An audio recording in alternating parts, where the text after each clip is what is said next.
오늘은 지금부터 107년 전에 일제 강압적인 식민지 정책에 항거하여 우리 선조들이 태극기를 흔들면서 자유와 독립을 외치며 구국을 운동을 외쳤던 그런 날입니다. 더불어 우리는 지난 11일 수요일로부터 시작하여 고난의 절기라고 불리는 사순절을 보내고 있습니다. 제 수요일을 이미 보내면서 우리는 이미 고난의 십자가를 묵상하기 시작했습니다. 제 수요일이란 뜻이 무엇이냐? 기독교 정성에 의하면은 자신들의 죄를 참여하는 의미에서 자기의 머리에 죄를 뒤집어 씌우면서 진정으로 회개하고 기도했던 교회 전승을 따라가는 그런 날이라고 볼 수가 있겠습니다. 특별히 지금 세계적인 정세가 불안하고 또 경제적으로 너무나도 어렵고 평안이 없는 그런 이 시대 속에서 맞이하는 이 사순절에 우리는 우리의 아집과 고집을 욕심을 내려놓고 이 고난 주간에 주님의 십자가를 깊이 묵상하며 또 주님의 고난에 함께 동참하고 정말 금식과 기도와 예배로서 참여하는 시간을 가지면서 진정으로 기도의 영성을 회복해야 될 줄로 믿습니다. 오늘 봉독한 성경 말씀은 정말 하나님을 사랑하는 사람, 전능자의 그늘 아래 거하는 자의 삶은 하나님께서 반드시 지켜주시고 보호해주시고 구원해주신다. 어떤 삶의 역경과 고난이 올지라도 그 성도는 그 위기 상황에 처했을지라도 반드시 하나님께서 축복해 주시고 보호해 주시고 이끌어 주신다라는 그 약속의 말씀이 오늘 본문에 들어가 있습니다. 그러니까 오늘 본문의 말씀은 이 이스라엘 시대에 어떤 왕이나 백성이나 신하가 전쟁을 앞두고 나가기 전에 여호와 하나님 앞에 제사를 드렸을 때나 또 개인적으로 어떤 위기가 찾아왔을 때 하나님께서 그 전적인 은혜로 말미암아 구원을 해 주실 때에 그 은혜에 감사해서 하나님 앞에 예배를 드리고 제사를 드렸을 때 불렀던 찬양을 오늘 시로 담겨져 있습니다. 사랑하는 성도 여러분, 오늘 우리의 인생을 돌이켜보면서 인생을 살다 보니 정말 어려운 문제들, 내 힘으로 풀 수 없는 문제들이 얼마나 많이 있습니까? 절망이 닥칠 때도 있고 건강이 사라질 때도 있고 경제적으로 어려울 때가 있고 또 그리고 두려움과 불안함에 떨 때가 얼마나 많이 있습니까? 내일 무슨 일이 일어날지도 모르고 또 여전히 우리나라는 남과 북이 휴전 상태이고 우리 조상들이 우리 선조들이 그렇게 자유 독립을 외쳤건만 오늘 우리나라를 바라보면서 하나님이 어떻게 생각하실지. 그러나 내가 전능자의 그 나라에 살아갈 때 그렇지 못할 때와 인생이 확연하게 달라질 수가 있다. 내가 하나님 말씀을 붙잡고 살아가느냐 살아가지 못하느냐에 따라서 내 인생이 완전히 180도 달라질 수가 있다. 그래서 오늘 말씀이 그걸 얘기해 주고 있는 거예요. 그렇습니다. 여러분, 하나님의 말씀을 붙잡고 살아간다면 전능자의 그늘 아래 살아갈 수만 있다면 여러분, 하나님께서 오늘 본문의 말씀을 통하여 5가지의 축복을 해 주시겠다고 약속하고 있습니다. 첫 번째는 건져주겠다. 두 번째는 그리고 높여주시겠다. 세 번째는 응답해 주시겠다. 그리고 네 번째는 나와 함께 해 주시겠다. 다섯 번째는 나와 늘 함께 해 주셔서 너를 장수하게 만들어 주겠다라고 지금 약속. 그래서 오늘 본문의 말씀을 기준으로 해서 저는 오늘 중요한 3가지만 함께 말씀을 나눌 때에 정말 저와 여러분이 전능자의 그늘 아래 거하는 삶을 사시기를 주임으로 축원드립니다. 첫 번째는 14절 상반절에 나와 있습니다. 내가 너를 건져주겠다라고 했습니다. 다 함께 읽습니다. 하나님이 이르시되 그가 나를 사랑한즉 내가 그를 건지리라. 아멘. 여러분, 그가 나를 사랑한즉, 여기서 이 사랑이란 단어는 히브리어로 하샤크라는 단어를 사용하고 있는데, 하샤크의 단어의 뜻은 스크린에 보다시피 달라붙다, 깊이 애착을 갖다. 마치 갓난아이가 어머니 품에 딸락, 마치 매미가 나무에 붙어 있듯이 딸락 붙어 있어가지고 조금이라도 엄마를 떨어지면 응애응애 하면서 난리 법석을 칩니다. 어떻게 했든지 엄마가 떨어지지 않으려고 이 갓난아기는 아주 최선을 다하고 발버둥을 치죠. 바로 그런 상태를 얘기하고 있는 것입니다. 여러분, 우리 마찬가지예요. 우리도 갓난아이가 엄마 품을 떠나지 않고 발버둥을 치는 것처럼, 꽉 달라붙어 있는 것처럼, 하나님, 나는 하나님이 없이는 아무것도 할 수가 없습니다. 나는 하나님 붙잡지 않고서는 나는 죽을 수밖에 없습니다. 나는 연약합니다. 그렇기 때문에 나는 하나님께 순종하기를 원하고, 내가 연약한 것을 알기 때문에 나는 하나님 없이는 아무것도 할 수 없다고 고백하면서, 하나님, 나를 붙잡아 주옵소서. 그래서 나는 말씀 앞에 순종하기를 원합니다. 충성하기를 원합니다. 헌신하기를 원합니다. 여러분, 이런 상태를 말하고 있는 것이에요. 그 다음에 뭐라고 나와 있습니까? 내가 너를 건지리라 라고 나와 있습니다. 여러분, 여기 건지리라는 뜻은 마치 엄마가 젖먹이 아이에게 젖도 주고, 그 다음에 또 다가도 주고, 먹을 것도 주고, 또 교육도 시켜주고, 옷도 입혀주고, 아팠을 때 병원도 데려가고, 땀도 닦아주고, 항상 옆에 있어주고, 최선을 다합니다. 바로 하나님께서 우리가 위험에 처하고, 우리가 공경에 처하고, 환난에 처했을 때에 바로 이런 상태로 건져주신다는 것입니다. 그래서 시편 145편 20절에 다윗은 이렇게 고백합니다. 다 함께 읽습니다. 여호와께서 자기를 사랑하는 자들은 다 보호하시고 악인들은 다 멸하시리로다. 아멘. 여러분, 하나님을 정말로 정말로 사랑하신 분들은 큰 소리로 아멘 하시길 바랍니다. 정말 진정으로 지금 아멘 하신 분들은요, 하나님께서 끝까지 보호해 주시는 겁니다. 수년 동안 방송 기자 생활을 했던 젊은 사람이 있었습니다. 오랫동안 방송 기자 하면 얼마나 스트레스를 많이 받습니까? 이 젊은 사람도 그 방송계에 몸담다 보니 이런저런 일로 어마어마한 스트레스를 받게 되는 것입니다. 그러면서 불면증과 심한 우울증에 시달리기 시작합니다. 밥을 제대로 먹지 못합니다. 밤잠을 설칩니다. 잠을 자더라도 겨우 1시간, 2시간?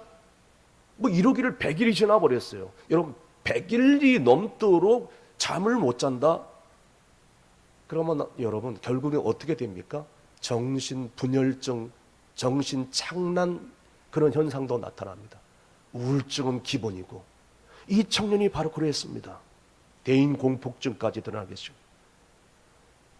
결국에는 서울의 신촌 세브란스 병원에 아주 의사 선생님에게 다가와서 상담을 하기 시작했습니다. 선생님, 제가 어떻게 해야 되겠습니까? 선생님, 도와주십시오. 제가 뭘 해야 되겠습니까? 그때 의사 선생님이 그 사람에게 얘기합니다. 당신은 지금까지 받은 스트레스 때문에 어마어마하게 지금 많이 정신적으로도 상해 있습니다. 검사를 해본 결과 당신은 지금 비정상적입니다. 그러니 나와 3가지를 약속해 주십시오. 뭔데요? 하나는 절대 스스로 극단적인 선택 취하지 말까. 두 번째, 이사하지 말 것. 세 번째, 직장에 사표 내지 말 것. 이것을 꼭 당신이 지켜줘야 됩니다 라고 얘기를 한 거예요. 예, 알겠습니다. 그런데 시간이 지남에 따라 점점 마음이 또 약해지고 또 이런 현상들이 반복되기 시작했습니다. 그럼에도 불구하고 이 회사 빌딩 옥상에 올라가서 뛰어내리고 싶은 마음이 생기고, 길거리 지나가면 자동차 보면 그 자동차에 뛰어들고 싶고, 다리를 지나가다 보면 다리 옆에 있는 강물을, 시퍼런 강물을 쳐다보면 거기 그냥 전붕 뛰어들고 싶고, 그냥 점점 더 어려워지기 시작했습니다. 이 소식을 듣고 어머니가 그냥 한달음에 달려온 거예요. 너무너무 충격을 받은 거예요. 그러면서 아들 앞에 울부짖기가 합니다. 아들아, 네가 왜 이렇게 돼버렸느냐. 내가 너에게 소원이 있다. 가까운 교회 지금 나가야 되지 않겠냐? 교회에 가는 게 소원이다. 너는 교회에 가야 산다. 너는 예수 그리스도를 믿어야 사는 거야. 신앙이 좋은 어머니였던 것 같아요. 그래서 어머니의 마지막 소원이라고 하니 이 아들이 어머니의 소원대로 동네에 가까운 십자가의 불빛 바라보고 그 간판 바라보면서 교회 예배당에 들어가서 주일날 예배를 드린 거예요. 예배를 드리는데 목사님의 말씀이 너무너무 감동을 받고, 예배가 끝난 다음에 목사님에게 상담을 요청하십니다. 목사님, 제가 너무너무 힘듭니다. 도와주십시오. 나는 지금 극심한 정신병에 시달리고 있습니다. 병원을 가봐야 소용이 없고, 약물을 복용해봐야 아무 소용이 없었습니다. 어떻게 하면 좋아요, 목사님? 그때 목사님이 그 성도에게 그렇게 얘기했습니다. 이스라엘 백성들이 불뱀에 물렸을 때에 다들 죽어가지만 모세가 만든 노뱀을 쳐다봤을 때에 놀라운 구원의 역사가 이런 것처럼 지금 당신은 해야 될 일은 단 한 가지입니다. 뭔데요? 내가 시키는 대로 하시겠습니까? 예, 시키는 대로 해야죠. 그렇게 해야 되죠. 그러면 숙제를 내드리겠습니다. 무슨 숙제요? 매일 한 장씩 성경을 읽고 쓰십시오. 언제까지요? 병이 나을 때까지 쓰십시오. 성경을 쓰고 또 하루에 한 장씩 계속 읽으십시오. 이게 숙제입니다. 이 남자는 목사님이 하는 대로 그 시간부로 계속 하루에 한 장씩 읽고 쓰고 써갔습니다. 한 달이 지났어요. 석 달이 지났어요. 6개월이 지났습니다. 무려 1년째 계속 써서 성경을 시작할 때에 1년 만에 그는 고운한 단잠 숙면을 취하게 되는 거예요. 불면증이 사라집니다. 스트레스가 사라져 버렸어요. 그리고 성경 말씀을 읽으면서 성격이 완전히 변하게 되었습니다. 특별히 그는 지금까지 살아오면서 자존심이 참 셌던 남자였습니다. 돈 문제 나오고 자기 자존심 건들면 바로 분노하고 바로 공격했던 사람입니다. 그런데 자신에게 조금이라도 자존심을 건드는 사람은 그냥 내버려두지 않았어요. 원시처럼 미워한 거예요. 그런데 성경 말씀을 읽고 쓰고 1년 동안 계속 이렇게 지나며 보니까 마음속에 정말 하나님 앞에 기도하는 마음을 갖게 된 거예요. 하나님 아버지, 내가 지금까지 너무너무 헛살았습니다. 사람을 함부로 미워하고 질투하고 살았습니다. 미워하는 마음이 떠나게 도와주옵소서. 질투하는 마음이 떠나게 도와주시고, 아버지 하나님, 나에게 용서하는 마음을 더해 주시어 모든 사람들을 그렇게 사랑할 수 있도록 도와주옵소서. 그렇게 기도하자마자 평소에 그렇게 미워했던 응어리들이 다 사라지고 1년 만에 성경을 읽고 쓰고 했더니 세상에 그 사람마저도 불쌍히는 마음으로 변화되더라는 거예요. 그 이후에 스트레스가 완전히 떠나고 우울증도 떠나고 다시 건강을 되찾아서 온전한 모습으로 하나님께 영광을 돌리겠다는 거예요. 할렐루야. 사랑하는 성도 여러분, 그래서 히브리서 4장 12절 말씀에 하나님 말씀에 이렇게 능력이 있기 때문에 이 말씀을 해주는 거예요. 다 함께 읽습니다.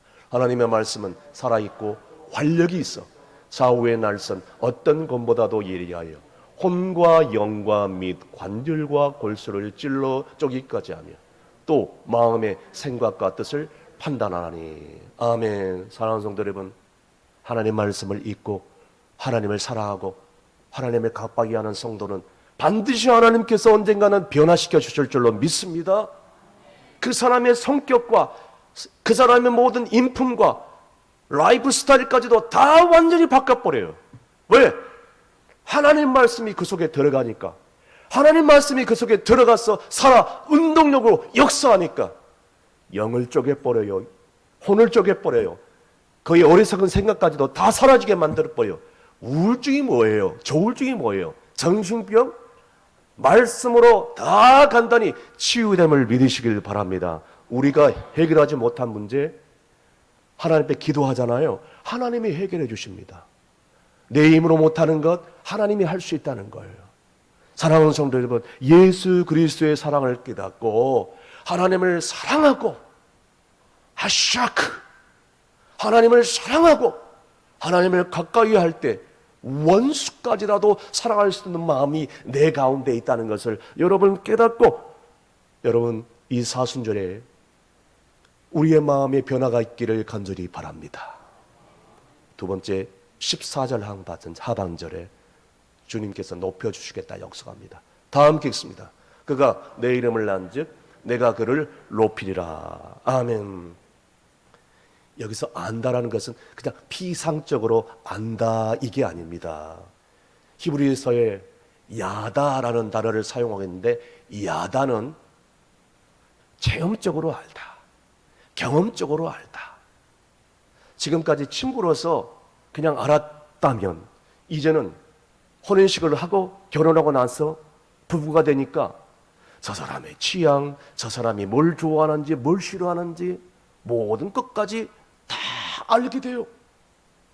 바로 이런 상태를 야다, 안다라고 이 성경을 얘기를 하고 있는 것입니다. 여러분, 욥도 하나님 앞에서 그렇게 극심하고 어려운 고난과 역경을 겪으면서 비로소 뭐라고 고백하느냐? 하나님을 내가 고난 중에 알게 되었다라고 지금 고백을 하고 있습니다. 그런데요, 오늘날 점점 마지막 때가 가까우니까 교회는 나와도 하나님을 몰라요. 교회는 나와도 주님을 몰라요. 하나님의 축복도 몰라요. 하나님의 은혜도 몰라요. 하나님의 놀라운 그 섭리도 몰라요. 나를 향한 하나님의 계획도 몰라요. 하나님의 때도 몰라요. 심판도 몰라요. 하나님이 뭘 좋아하는지 뭘 싫어하는지도 몰라요. 그저 율법적으로 살아가는 사람들, 아무것도 모르면서 그저 원망하고 불평하면서 부정적인 생각에 빠져 있는 사람들이 우리 주변에 얼마나 많이 있습니까? 결국 그런 사람들은 교회를 등지고 교회를 떠나고 성경을 등지고 나 홀로 그야말로 고독 속에서 살아가고 있는 모습을 보게 되는 것입니다. 그런데요, 하나님과 올바른 관계를 맺으면서 하나님을 정말로 사랑하면 하나님께서 뭐 해주시겠다 약속한 거예요? 높여주시겠다. 너를 존귀하게 내가 만들어주시겠다. 지금 약속을 해주고 있는 거예요. 여러분, 기도하는 사람 한나가 기도 가운데서 이 약속의 아들 사무엘을 받고 나서 사무엘을 하나님 앞에 약속대로 바치고 난 다음에 이 한나가 하나님 앞에서 너무나도 감사해서 하나님을 이렇게 찬양합니다. 사무엘상 2장 7절 말씀 다 함께 읽습니다. 여호와는 가난하게도 하시고 부하게도 하시며 낮추기도 하시고 높이시기도 하시는도다. 아멘. 여러분, 한나는 오직 내 인생의 모든 것이 하나님의 뜻과 섭리 안에 있다는 것을 알았어요. 하나님이 높이시면 낮출 자가 없고 하나님께서 부유하게 하시면 가난하게 할 수도 없다는 것. 모든 것이 하나님 손에 달려있다라고 지금은 고백하고 있는 거예요. 여러분 한나의 이 고백을 통해서 여러분 우리가 뭘 느끼십니까? 중요한 것은요, 하나님께서는 어떤 사람을 높여주시느냐는 거예요. 사랑하는 성도 여러분, 하나님은 순종하는 사람을 높여주십니다. 아멘이시죠? 하나님은 예배하는 자를 높여주십니다. 아멘. 하나님은 겸손한 자를 높여주십니다. 아멘이시죠? 하나님은 작은 일에 충성하는 사람을 높여주시는 거예요. 사랑하는 성도 여러분, 섬기는 자를 높여주셔요. 사랑하는 사람을 높여주셔요. 기도하는 사람을 높여주셔요. 자나깨나 예배하고 헌신하는 사람을 높여주셔요. 교만한 사람 하나님께서 높여주지 않습니다. 자, 그런데 하나님 앞에 나와서 늘 자기 자신의 연약함을 겸손하게 고백하면서 주님, 나는 약해요. 나는 주님이 없이는 아무것도 할 수 없다고 하나님 앞에서 겸손하게 예배하면서 하나님을 찬양하며 나아가는 사람, 하나님께서 그런 사람을 높여주신다는 것이에요. 사랑하는 성도 여러분, 명심보관에 인명이면 제천이고 부귀이면 제천이란 말이 있습니다. 인명, 사람의 생명은 하늘에 달려있고 부하게 되는 것, 하늘에 달려있다라고 얘기했습니다. 여러분, 하늘에 달려있다는 뜻이 무슨 뜻입니까? 부하게 되는 것이, 또 귀하게 되는 것이 다 누구에게 달려있다는 것이에요? 하나님께 달려있다나. 동의하시면 아멘 하시길 바랍니다. 아, 나는 왜 이렇게 살아요? 순종하지도 않고 하나님을 사랑하지도 않고 어떻게 이런 고백을 언제까지 하시겠어요? 하나님이 기뻐하시는 일도 하지 않고 나는 왜 이렇게 복을 주지 않나요? 언제까지 그런 기도를 하시겠어요? 보세요. 하나님을 잘 섬기고 하나님 말씀대로 살면 하나님처럼 때가 참에 그 사람을 하나님께서 함께 하시고 높여주시고 부하게 해주시고 강하게 해주시고 귀한 삶을 살게 해주실 줄로 믿으시길 바랍니다. 마지막으로 내가 응답하겠고 언젠가는 너를 영원롭게 하리라 말씀해 주셨어요. 오늘 본문 15절 말씀 다 함께 있습니다. 그가 내게 간구하리 내가 그에게 응답하리라. 그들이 환난당할 때에 내가 그와 함께하여 그를 건지고 영원롭게 하리라. 아멘.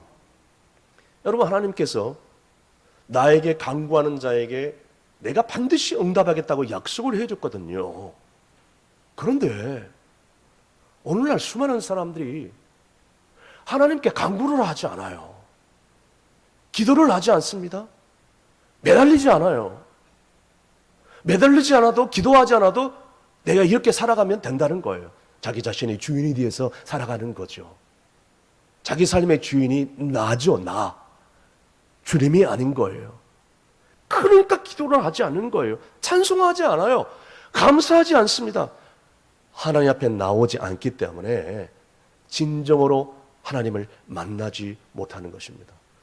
사랑하는 성도 여러분, 생각해 보십시오. 사랑하는 사람들, 여러분 지금까지 살아오면서 사랑했던 적이 있으시죠? 여러분 얼굴 표정 보니까 사랑했던 사람이 없었던 것 같은 느낌이 드는데 사랑하기 때문에 결혼한 거 아니에요. 사랑했을 때를 한번 생각해 보시라는 거예요. 사랑하신 분들은 아마 이 말을 이해를 할 겁니다. 사랑하는 사람들끼리 무슨 비밀이 있나요? 무슨 말 못할 것이 있어요? 여러분, 친구에게 말 못하는 거, 자식에게 말 못하는 거, 사랑하는 사람에게는 얘기할 수 있어요. 그리고 사랑하기 때문에, 그 사람을 사랑하기 때문에 그 사람 얘기를 들어줄 수 있는 거예요. 사랑하기 때문에 그러는 거예요. 사랑하지 않으면요, 경청도 하지 않고 들어주지도 않습니다.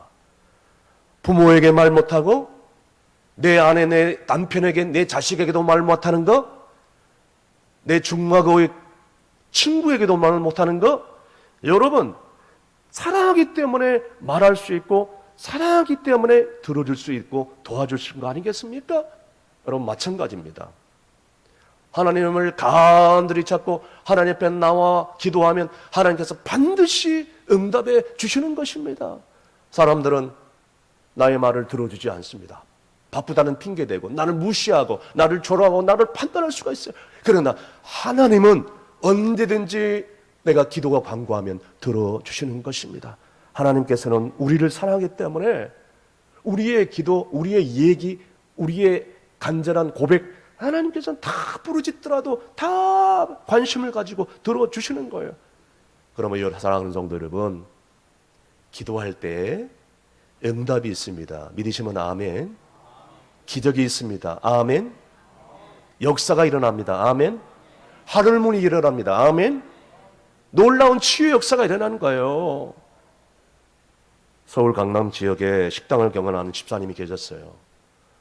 그때도 어렵지만 요즘도 불경기라서 어려운데 이 집사님이 이 식당을 경영하면서 너무너무 어려운 거예요.